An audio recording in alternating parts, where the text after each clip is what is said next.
And action. Action. What does that even mean these days? It means get started. Get started. Well, here we are, Louisville, Kentucky, sometime in 2016. Apparently the groundhog saw a shadow or something like that.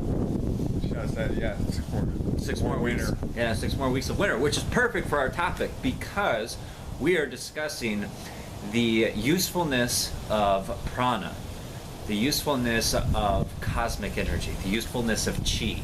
Whatever you want to call it, we are describing and experiencing the beauty of the energy that's available to all of us and some of the practical applications of that energy. So, when you think of chi Such as harmonizing with the weather. Right, exactly. When you think of chi or prana, what do you think it can do for you? Well, I think of breathing is what I think of, and I think of the benefits of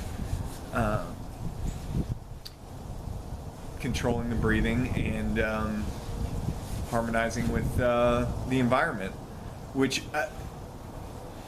also chi and prana has to do with food, like food choices too, because different food carries energy in a different way, and it helps us to harmonize with the seasons in a different way. And so that's some of it. In general, beautiful day. We're out here. A little shivery. I think in part for me, I think of prana as the life force of God, life force of the creative source. And so therefore I think of it as a part of myself. And what I love about being out here on a very cold, windy day is that it reminds me that if I don't have a very pure connection to God, I'm going to experience pain. I'm going to experience that the world is an uncomfortable place, a cruel place, a place that you would die in quite easily just simply by being exposed to these elements.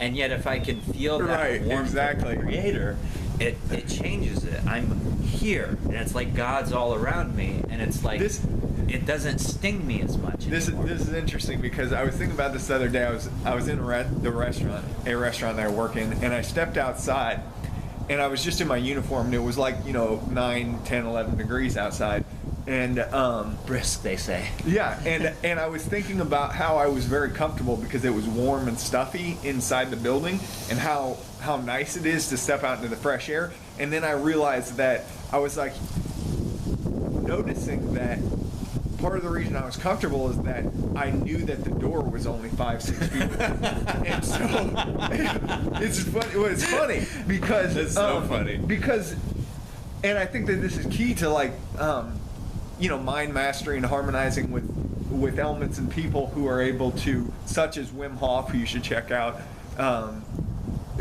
WIMHOF Hof, who's holds the Guinness Book of World Records for being submerged in ice cold water for over 2 hours while being able to maintain his body temperature using a connected breathing rhythm. And it's also an expectation, is what I've noticed in my own mind and conscious, because I could stay calm because I knew the door was there. And somebody who's not afraid of dying, because that's one of the things that he's said in interviews where people, so how do you do that? Well, one thing is that I'm not afraid of death, so I don't freak out when it's possible.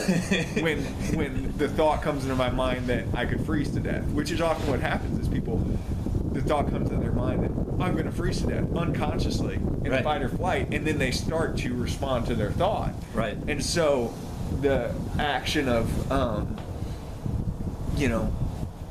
practicing being self-aware and using the experience of like cold weather or warm weather or something and whatever it brings up in you to become self-aware, which is the practical reality of the kind of purity that you're talking about. Because the purity is really good, but for most people it's just a lofty concept. The practical reality is using the immediate environment, the everyday circumstances, the fact that it's cold today when I prefer that it be warmer, to not try to change the universe or but to harmonize with it.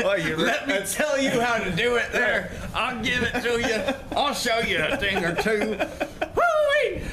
Yeah, it's what a rich Texas oil millionaire says, "I'll show you," or not. But Does that thing